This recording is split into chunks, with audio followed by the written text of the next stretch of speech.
तो सप्ताह की शुरुआत करते हैं और सबसे पहले आपको आस्था की वो सुनामी दिखाते हैं जो संगम किनारे आई है।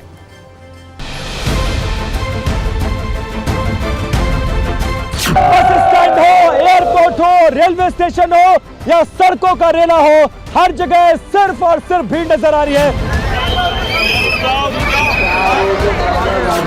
हर कोई काफी उत्साहित है, हर कोई इस महाकुंभ का हिस्सा बनना चाहता है।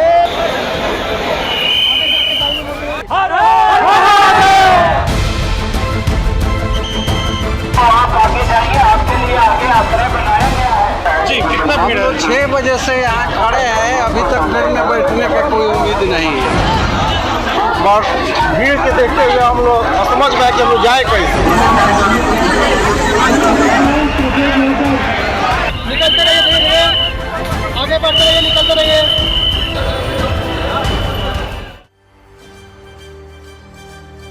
ये वीडियो आस्था के उस महासमुद्र का है जो मौनी अमावस्या से ठीक पहले प्रयागराज में देखने को मिल रहा है। तस्वीरों में आप देख भी सकते हैं, जहां तक नजर जा रही है श्रद्धालु ही श्रद्धालु दिख रहे हैं। संख्या इतनी है कि इस वीडियो फ्रेम में दिख रहे श्रद्धालुओं को भी गिनना चाहें तो मुश्किल होगी। सोचिए सड़क पर कितनी भीड़ होगी, महाकुंभ के अलग अलग क्षेत्रों में श्रद्धालुओं की कितनी संख्या होगी। ये स्थिति संगम के आसपास प्रयागराज के कोने कोने की है, गली गली की है। चाहे ड्रोन वाला आसमानी दृश्य हो या फिर कैमरे के जरिए अलग अलग एंगल से रिकॉर्ड वीडियो हो, महाकुंभ की भीड़ अब महाभीड़ हो चुकी है। देश के अलग अलग हिस्सों से प्रयागराज आ रहे लोगों की संख्या भी कम नहीं है। ट्रेन में जगह नहीं है, प्रयागराज के लिए टिकट फुल है, स्टेशन पर यात्रियों की संख्या अचानक बढ़ चुकी है। रेलवे प्रशासन के लिए इस भीड़ को मैनेज करना अब मुश्किल हो चुका है। सरकार और प्रशासन के लिए सबसे बड़ी चुनौती यह है कि श्रद्धालुओं की संख्या निरंतर बढ़ती जा रही है। कल मौनी अमावस्या है, इस दिन संगम में स्नान को शुभ माना जाता है। ऐसे में देश भर से बड़ी संख्या में श्रद्धालु प्रयागराज आ रहे हैं। सरकार के दावे के अनुसार कल मौनी अमावस्या के मौके पर 10 करोड़ श्रद्धालुओं के आने का अनुमान है। एक दावा यह भी है कि आज दोपहर 2 बजे तक 2 करोड़ 39 लाख श्रद्धालु स्नान कर चुके हैं। दावा यह भी है कि महाकुंभ में अब तक करीब 15 करोड़ श्रद्धालु डुबकी लगा चुके हैं। दावा यह भी है कि औसतन 1 करोड़ लोग रोज महाकुंभ में डुबकी लगाने आ रहे हैं। सरकार का यह भी दावा है कि महाकुंभ में कुल 45 करोड़ श्रद्धालुओं के डुबकी लगाने का अनुमान है, यानी जब तक ये खत्म होगा तब तक इतने लोग डुबकी लगा चुके होंगे। प्रयागराज में 44 घाटों पर स्नान की व्यवस्था की गई है। सवाल यही है कि क्या महाकुंभ के इस महासैलाब के लिए सरकार और प्रशासन तैयार है? क्या महाकुंभ की व्यवस्था इस भीड़ के लिए काफी है? ये किसी चुनौती से कम नहीं है। TV9 भारतवर्ष के संवाददाता संगम नगरी के सभी मुख्य क्षेत्रों में मौजूद हैं। श्रद्धालुओं की भीड़, श्रद्धालुओं के लिए व्यवस्था, श्रद्धालुओं की दिक्कतें, तमाम चीजों को ध्यान में रखकर महाकुंभ की कवरेज कर रहे हैं। जो तस्वीरें सामने आ रही हैं, आप सिर्फ 120 सेकंड की न्यूज रील में देखिए।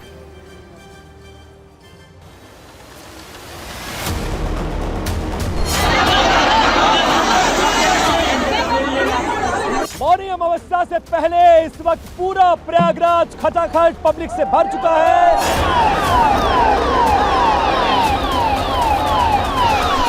हम लोग भगवान के लिए आए यहाँ पर। कटनी से साइकिल से आ गए हैं इतनी दूर, जय श्री राम, 100 किलोमीटर। जय श्री राम।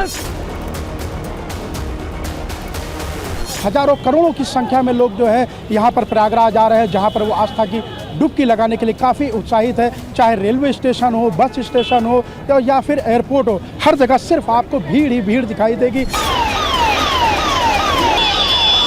इस रेलवे से समझिए कैसे लोगों को कंट्रोल करना मुश्किल होता होगा। लोगों के आने जाने, खाने पीने, रुकने और गाड़ी में बैठने से लेकर हर व्यवस्था करनी है। 15 किलोमीटर कम से कम पैदल चलना पड़ा है।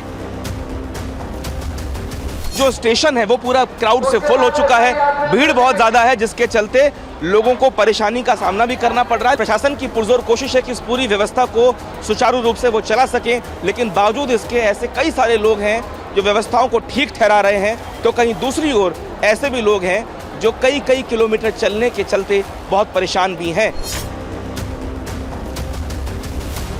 करीबन 190 स्पेशल गाड़ियाँ, बाकी मिला के करीबन 360 ट्रेन हमारी रेगुलर प्लस स्पेशल होंगी। हर 4 मिनट में एक गाड़ी होगी।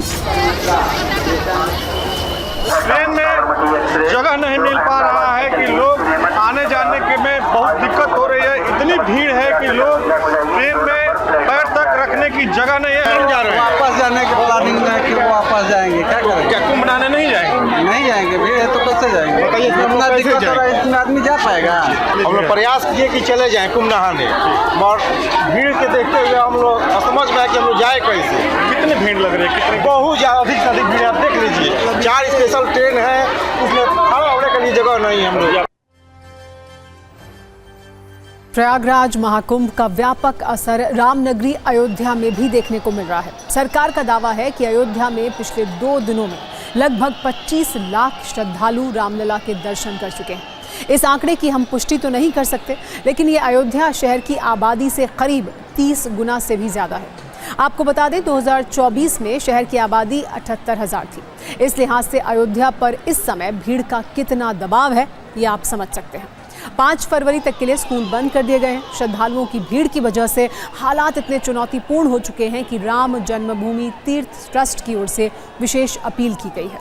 श्री राम जन्मभूमि तीर्थ क्षेत्र के महासचिव चंपत राय ने कहा है कि पिछले 3 दिनों से अयोध्या में दर्शनार्थियों की संख्या में अभूतपूर्व वृद्धि हुई है। अयोध्या धाम की आबादी एवं आकार को देखते हुए ये कहा जा सकता है कि इतनी अधिक संख्या में भक्तों को एक दिन में रामलला के दर्शन कराना बहुत कठिन है और भक्तों को परेशानी का कारण भी ये बन रहा है।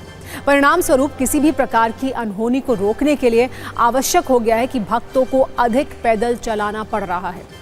अतः निवेदन है कि आसपास के भक्तजन 15 से 20 दिन के पश्चात दर्शन करने अयोध्या पधारें, ताकि बहुत दूर से आने वाले भक्त आसानी से रामलला के दर्शन कर सकें। अयोध्या जैसी स्थिति ही काशी और मथुरा की भी है। प्रशासन का दावा है कि काशी में 15 लाख श्रद्धालु दर्शन पूजन के लिए पहुंच चुके हैं। दावा यह भी है कि प्रतिदिन काशी में 25 से 30 लाख लोग आ रहे हैं। मौनी अमावस्या पर काशी में 50 लाख से अधिक श्रद्धालुओं के आने का अनुमान है। मंदिर परिसर, गलियां और गंगा के घाट हाउसफुल हैं।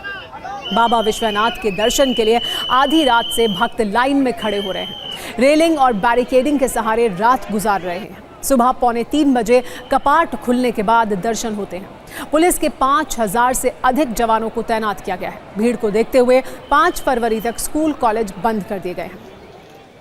महाकुंभ में व्यवस्था बनाए रखने के लिए मेला क्षेत्र को नो व्हीकल जोन घोषित कर दिया गया है। मौनी अमावस्या के पहले ही अनुमान से ज्यादा भीड़ आ जाने से प्रयागराज जंक्शन पर तय समय के पहले ही 1 वे लागू कर दिया गया है। अब आधी रात के बाद चिक्की, नैनी जंक्शन, प्रयाग जंक्शन, फापामऊ, सूबेदारगंज, झूसी और प्रयागराज रामबाग रेलवे स्टेशन पर भी यात्रियों को एक ओर से प्रवेश तो दूसरी ओर से निकास दिया जाएगा। इन सभी स्टेशनों पर यह व्यवस्था 31 जनवरी की रात 12 बजे तक लागू रहेगी। ट्रेन की स्थिति यह है कि प्रयागराज जाने के लिए 29 जनवरी की बुकिंग फुल हो चुकी है। प्रीमियम से लेकर पैसेंजर ट्रेनों में ज्यादातर में रिग्रेट यानी बुकिंग रिक्वेस्ट फेल वाला विकल्प ही बचा है। मतलब ये कि प्रयागराज जाने वाली ट्रेनों में वेटिंग से भी टिकट नहीं मिल रहा है। भीड़ के कारण कई ट्रेनों का समय प्रभावित है। यात्रियों को घंटों इंतजार करना पड़ रहा है।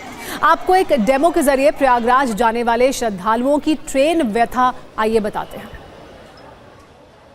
तो अगर आप दिल्ली से देखें, तारीख जो है वो 5 फरवरी है और दिल्ली से यहां पर आप देखिए वंदे भारत रिग्रेट, यहां पर देखिए 5 फरवरी अगर आप देखेंगे रिग्रेट दिखा रहा है, यानी इसका मतलब ये 7 फरवरी में भी रिग्रेट, 8 फरवरी भी रिग्रेट, इसके बाद 9 फरवरी में 97 की वेटिंग लिस्ट है और उसके बाद अगर आप आगे जाएंगे यहां पर आप देखिए 18 फरवरी, 25 फरवरी और ये 26 फरवरी तक आपकी जो वेटिंग लिस्ट है वो 73 है और कमोबेश यही हालत है। और रिग्रेट का मतलब यह है कि अब आप वहां पर उस ट्रेन में बुकिंग नहीं करा सकते। ये देखिए पटना से क्या है, अगर पटना से कोई प्रयागराज जाने की कोशिश कर रहा है तो उसके लिए कितना ज्यादा मुश्किल है रिजर्वेशन कराना।